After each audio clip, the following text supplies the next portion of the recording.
We are the Keyboard Samurai, a podcast focused on sharing insights to help those working in cybersecurity companies, be them technology or services. Each session, your host, Will Klusovsky, aka Will Clue, sits down with professionals in our industry to illuminate topics that will help your security biz, team, or self be better. Let's hack into it now. Hey everybody, thanks for joining again. Will here, and today we are joined by Jess. Jess, great to have you. Time to return the favor. So Jess, I'll give you, 20, 30 seconds. You want to introduce yourself and tell us who you are and why you care, who you are and why we care? Oh, I don't know why you care, but I can tell you who I am.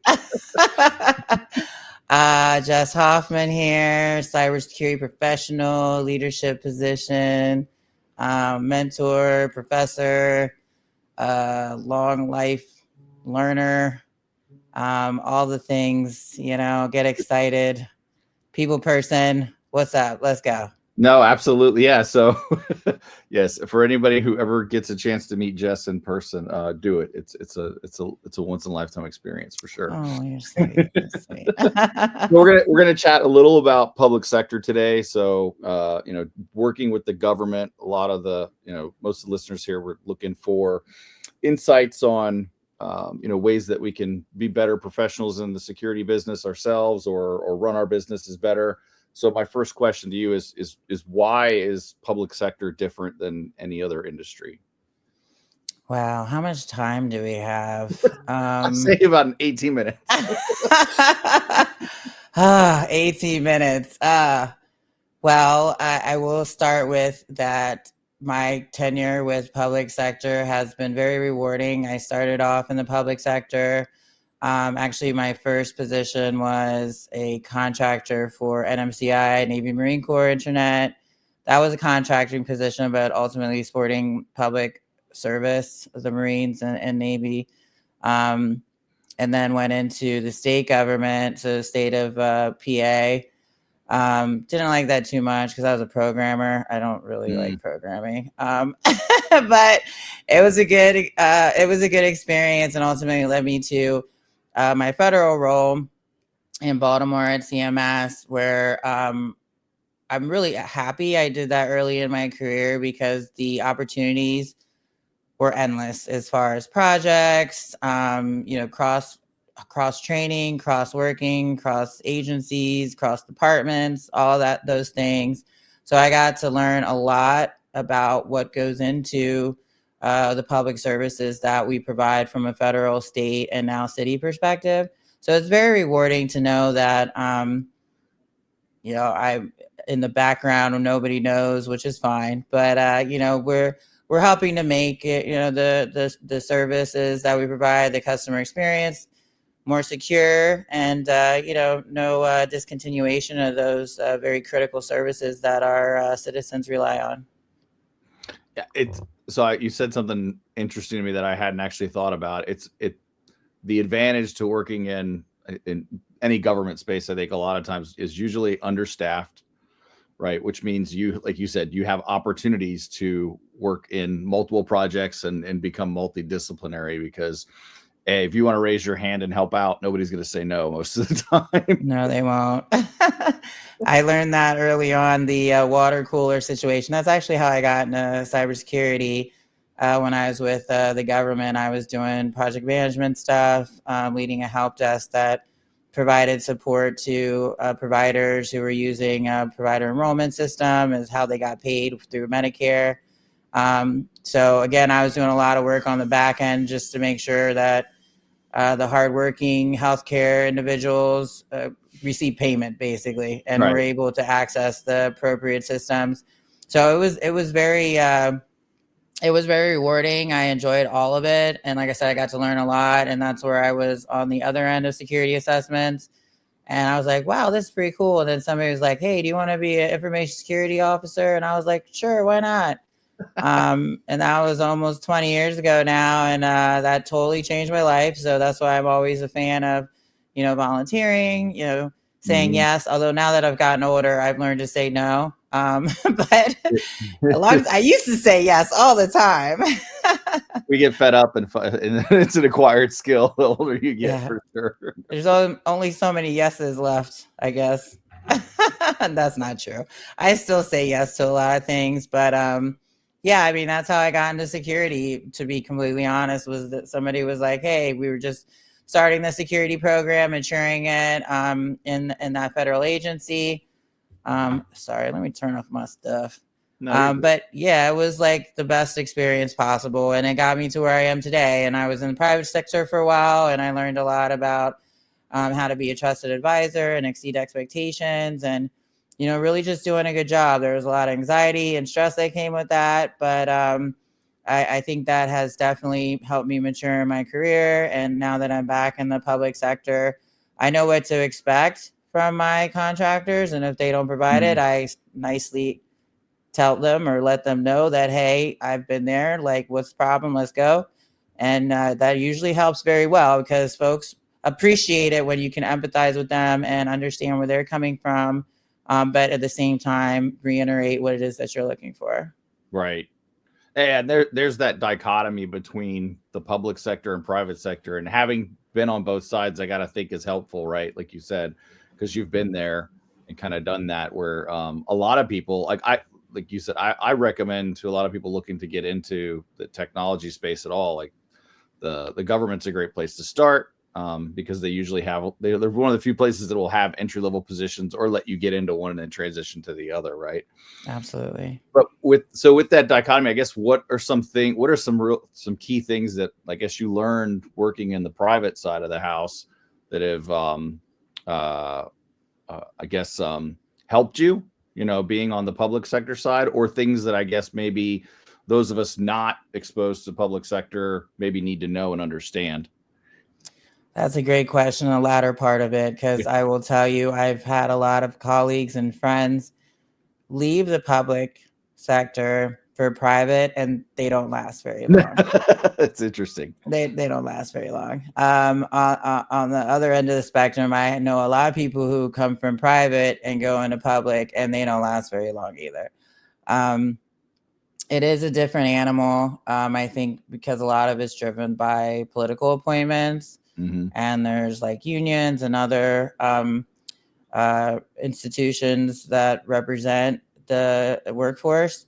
So it's a unique dynamic when you're working in the public. But again, I'm like totally for it. You just said it too, as far as recommending that folks that start their career. I really love to see the young population that are graduating from college or just, getting into their career, going to work for the federal government. It's almost like, don't take this the wrong way, any military folks out there, but it is a civil service, public servant position. And, I like the model that Israel does too. Like, everybody goes into the military. I just think it just gives you like a really good sense of, it's bigger than you attitude, Yeah, I definitely can empathize with that too. And it's interesting because me having worked on both sides of the house as well, and in the military,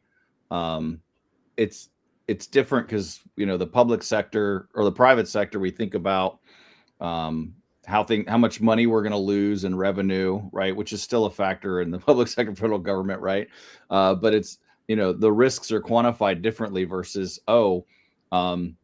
some new legislation is going to come out and change the way we have to do business if we don't do this right, or if we do this thing wrong, then the powers that be are going to come and bring the hammer down, and it's a whole different kind of GRC. Like, it's a different kind of compliance world, I would think, right? It is. And when I went to the private industry, I was still dealing with federal people, so I didn't get that far. I didn't get that far, but yeah, absolutely. It's just, you're just held to a different standard. Again, I love it. I recommend it, but I know some people that swear by, sticking with the private industry, and I can see both sides. I love what I'm doing now. I love my team. Just the really great work that we're doing. But it isn't for everybody, and I recognize that. And that's where you just have to be self-aware enough to know, that if you're not digging where you are, maybe you shouldn't be there. Right. Yeah. No, yeah. Absolutely. It's that, like, you know where you're happy or not, right? Like, make a decision about it. And it's absolutely, there's two different sides of that coin. Like you said, I've seen people go on both ways and not be happy with it, because it is a very different pace, right? And it's not necessarily slower or faster. It's just different, right? It's different. It's very different. I don't know if I answered your question. You asked me what the differences are. Was that your question? Oh yeah, well yeah, sure, yeah, well yeah, kind of what the what are some of the bigger differences in the public sector versus the private sector that you see? Yeah, I mean, I think I mentioned a few of those, but I would say that I was on a lot more anxiety stuff before, but just yeah, there was a lot. It was very, very demanding when I was doing professional services. You know, I did GRC stuff and did audits for federal business partners, which ultimately were mandated by federal agencies. So I mean, it was really great. The team I worked for were OGs, and I mean, I learned so much. You know, I'm just like, everything's a learning opportunity regardless of where you are. But you know, if you would have told me um, 20 years ago, 25 years ago, I'd be working in the city, I would have been like, are you kidding me? No way. Or even that I would be an auditor or like know what FISMA is. You know, I like to joke that FISMA is like the word shit. You could use it in any way. Like, A oh, did bad you do your word. FISMA? Are you ready Yeah. for your FISMA? Is this FISMA? Is this FISMA? Or that you left that out? That's for FISMA. I mean, there's just so many ways to use the word FISMA. It's ridiculous. So I would have never known that if I didn't do FISMA. And now we have FedRAMP to worry about too. So more acronyms about is this Yeah, or CMMC. That's CMMC? the new Yep. one right now. Everything's CMMC. Are you CMMC? Where's the CMMC at? That's nuts. What about, so let me, like, so we talk a little bit about, yeah, there's differences. Are there any differences in, as a security professional, what you have to do? Um, is your approach any different working, as a CISO within the private public sector versus, being in a retail company or a finance company, anything like that? Sure, that's a good question too. And I think that there's a lot more people aspect to it, and just understanding your audience. So, given all the things we just said, that is a lot of it's driven by administrative appointees. Um, you know, whatever their mission is at that time. You know, making sure you're still doing the good work that you need to do, but also implementing um, you know, the vision of those appointees, regardless of who they are. Like Mhm. when I worked for the feds, that was during the Obama administration. So I was there a little bit when it transitioned to the Trump administration. And, you know, it's just, you know, everybody kind of puts their spin on things or rips it out or whatever. So, you know, it can be disheartening too, because you're like, oh man, I just spent all this time on this and then we're going to change it. And, you know, you end up thinking, your baby's pretty and maybe it's not pretty, I don't know, but you know, it is still your baby and it's pretty. So you know, being able to pivot, but that's across the board. I think as Mhm. security professionals, we constantly having to pivot, especially when new you know, 0 days or threats come out, regardless of the old school usual ones. You know, it could be something that's going on in the world, like the war or some economic impacts and things like that. So I think that there's pretty much the same similarities. You know, we are still stewards of safeguarding our data and on our systems and all that stuff.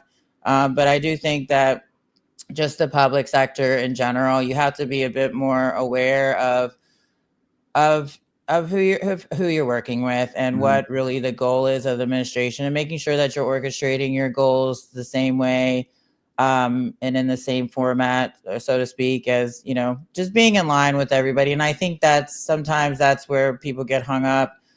You know, you think it, you know, one way, and you know, that's not necessarily. I hated people like, well, that's not how I used to do it at No, DOD, no, no. you know. So that's the people person though, or people thing Yeah. though, you know, just getting people to like, okay, well, let's try it this way, you know. And I talk a lot about emotional intelligence. Sometimes I'm like, oh my goodness, am I being a hypocrite here? We gotta step back, right? Let's see how we can make this work. But ultimately, for public sector, we're not here to get rich. We're not here for fame.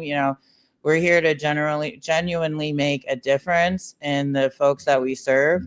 And like I said, that's always been very important to me, and I find that's very important to the folks that I work with too. Yeah. I've seen that. I was with an organization recently, one of the directors, associate directors, somebody was kind of mentioning that, like how much they appreciate all of the folks who are working there who could be working somewhere else, right? They definitely see the mission. And those directors too, like you said, that whole, administration changes and that impacts things. I think that's important for those on the security side, whether you're selling or delivering services or technology, to understand that, when you're at a regular old client, like I say regular old, when you're in a private sector client, you're going to be talking to the CISO, and they're going to be your champion ideally, right? But when you get into organizations that are politically driven, it's that similar thing that I talk about a lot of time when I do sales enablement, which is make sure you know the people you're working for and what their goals are. And when it's in the public sector, those goals roll up to those directors, those administrative heads, and their goals are not security related at all, right? They're going to have goals for their business, their bureau, their division, or whatever it is. And you need to be able to understand how to tie those into the security requirements if you want to get any kind of headway. Exactly. And I mean, that's not so different. Again, like, every organization has their mission statement. So when you're in a leadership position and you're going to advocate or demand whatever, request money and resources, like always being able to tie it back to the overall mission is incredibly important. That's how you get people to listen to you. Yeah, absolutely. That's great. Well, Jess, where can everybody find you on the interwebs if they want to? Wait, are we done already? 18 minutes? Okay. Running. Wow, you're playing. I guess you can find me on LinkedIn. I'm not going to tell you where you can try to find me. I'm around. No, shout out. Will, thanks for having me on. Thanks for being on my show, CISO Stories Podcast, with Security Weekly, Cyber Risk Alliance, Cyber Risk Collaborative. Shout out to them. I'm just out here trying to make a difference like you and everybody else in our field. So, thanks for giving me an opportunity to share that. And GovTech, Cyber GovTech is awesome field. Again, I totally recommend that, especially for folks getting to start their career. But also I see a lot of people ending their career there too, which is really cool. Yeah, that's outstanding. Thank you so much, Jess. Appreciate it. I'm sure we'll have some more of these. Sure. Thanks, Will. Take care. Thanks for enjoying Keyboard Samurai Podcast. If you'd like to engage, find Will on LinkedIn at /WillClue or visit at willclue.me. That's WILKLU.me for more info. Disconnecting now. Synac you later.